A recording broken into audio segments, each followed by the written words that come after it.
Bonjour à tous et à tous, bonjour à tous les suiveurs et à tous les inconditionnels de Grégoire Omnisport Doomu Gaynde Ndiaye warul tiit warul ragal. Quand on parle de discrimination dans le football, les gens disent que non, les Africains n'ont pas voté pour Sadio Mané. Mais à part Sadio Mané, il y a un Sénégalais qui est un exemple patent de la discrimination des Européens par rapport au talent africain.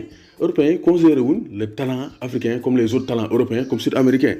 Et l'exemple le plus patent, comme le dit souvent Djibril Sissoko, c'est Krépin Diatta. Krépin Diatta, c'est le meilleur jeune joueur actuellement. Il fait partie des 3 meilleurs joueurs actuellement, meilleurs jeunes joueurs au monde.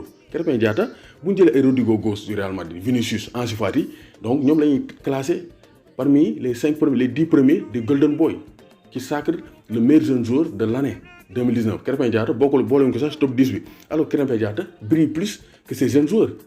Ces jeunes joueurs ont 2 avantages. Ils sont sud-américains ou bien européens, ils sont brésiliens, espagnols, ou bien français, ou bien hollandais, et ils jouent dans les grands clubs comme le Real Madrid ou bien le FC Barcelone. Donc c'est pour dire qu'il y a une discrimination. Mais sur le plan footballistique, sur le plan performance, Krépin Diatta du moromu boy yooyu. Et pour preuve, Vinicius Junior a joué cette saison 20 matchs avec le Real Madrid. 2 buts et une passe décisive. Vinicius Junior. Et il n'est pas titulaire indiscutable au Real Madrid. Rodrygo Goes, il vient d'arriver. Vinicius, il a 19 ans. Rodrygo Goes, il a 18 ans. 16 matchs, 7 buts et une passe décisive pour Rodrygo. 16 matchs, 7 buts et une passe décisive, toutes commissions confondues. Ansu Fati, il a 17 ans certes, mais il a joué 13 matchs, toutes commissions confondues, 3 buts et une passe décisive. Alors que Krépin Diatta a joué 26 matchs, 8 buts et 4 passes décisives. Donc 8 buts et 4 passes décisives en 26 matchs, Krépin Diatta performance yi muy def amul benn boy bu ko ci def. Te importance bi Krépin Diatta am équipe nationale am, Rodrygo amu ko, Vinicius amu ko, Ansu Fati amu ko. Parce que Krépin Diatta c'est un leader maintenant du jeu offensif, de l'animation offensive des Lions du Sénégal. Gis nañ ko face à l'Eswatini. Il a distillé 3 passes décisives. Donc c'est pour dire que football bi dafa am ku ma am ndey ku ma amul ndey. Il y a une discrimination notoire dans le football. Meilleur jeune joueur dans le monde, on ne peut pas avoir un top 5 sans Krépin Diatta. Parce qu'il n'y a pas meilleur que lui actuellement. Mais comme il est sénégalais, il est africain, il ne joue pas au Real Madrid, il est discriminé.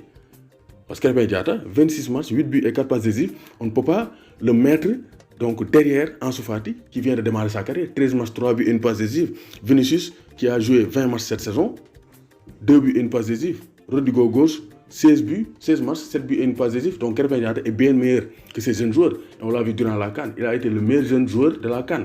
Donc pourquoi Krépin Diatta ne fait pas partie du top 5 des meilleurs jeunes joueurs en 2019?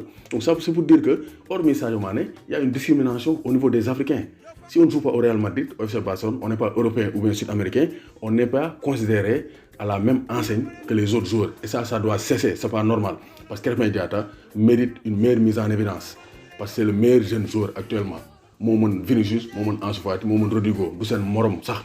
Krépin Diatta, l'avenir du football sénégalais. Doomu Gaynde Ndiaye warul tiit warul ragal. Krépin Diatta Ndiaye Ndiaye Dibi Ndiaye Dragon wala Ndiaye Illimix yéenay choisir.